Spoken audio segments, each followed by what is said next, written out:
আগামী 3 দিন রাজ্যে দুর্যোগ আশঙ্কা। শুক্র ও শনিবার দক্ষিণবঙ্গের বেশিরভাগ জেলায় কালবৈশাখীর পূর্বাভাস। কয়েকটি জেলায় হতে পারে শিলাবৃষ্টি। কথা বলবো, প্রতিনিধি বিশ্বজিৎ রয়েছেন সঙ্গে। বিশ্বজিৎ, আগামীকাল এবং পরশু এই দুদিন কার্যত দুর্যোগের পরিস্থিতি হবে। শুধুমাত্র দক্ষিণবঙ্গে কালবৈশাখী ঝড় এবং বৃষ্টির সম্ভাবনা যেমন রয়েছে, তেমনি শিলাবৃষ্টির সম্ভাবনা রয়েছে। আজই দক্ষিণবঙ্গের পশ্চিমের দিকের বেশ কিছু জেলাতে আজ থেকেই ঝড় বৃষ্টি শুরু হবে। আগামীকাল সেই ঝড় বৃষ্টির পরিমাণ এবং ব্যাপকতা অনেকটা বাড়বে। শনিবার পর্যন্ত এই দুর্যোগ পরিস্থিতি থাকবে।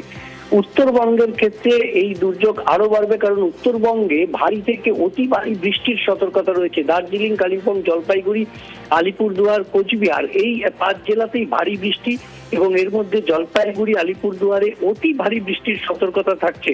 দার্জিলিং, কালিম্পং সহ জলপাইগুড়িতে শিলাবৃষ্টির আশঙ্কা এবং উত্তরবঙ্গে 50 থেকে 60 কিলোমিটার গতিবেগে দমকা ঝোড়ো হাওয়া এবং দক্ষিণবঙ্গের ক্ষেত্রে সেটা 60 থেকে 70 এবং কোথাও কোথাও 70 ছাড়িয়ে যেতে পারে এমন দমকা ঝোড়ো বাতাস বইবে। অর্থাৎ যে পরিস্থিতি সোমবার রাতে হয়েছিল দক্ষিণবঙ্গে, আরো একবার শুক্রবার এবং শনিবার এই 2 রাতের মধ্যে এক রাতে দুর্যোগপূর্ণ আবহাওয়া হতে পারে, এমনটাই জানাচ্ছে আলিপুর আবহাওয়া দপ্তর। একই সঙ্গে মৎস্যজীবীদের সমুদ্রে যেতে নিষেধ করা হয়েছে, কারণ আগামী কাল এবং পরশু এই দুদিন সমুদ্রে উত্তাল থাকবে সমুদ্র এবং 50 থেকে 60 কিলোমিটার গতিবেগে দমকা ঝোড়ো বাতাস বইবে সমুদ্রের উপর। কারণ উত্তর ওড়িশা ও সংলগ্ন গাঙ্গেয় পশ্চিমবঙ্গের সংলগ্ন যে বঙ্গোপসাগর রয়েছে, সেখানে সমুদ্র উত্তাল থাকার কারণে মৎস্যজীবীদের 2 দিন সমুদ্রে যেতে নিষেধাজ্ঞা জারি করা হয়েছে। ওকে।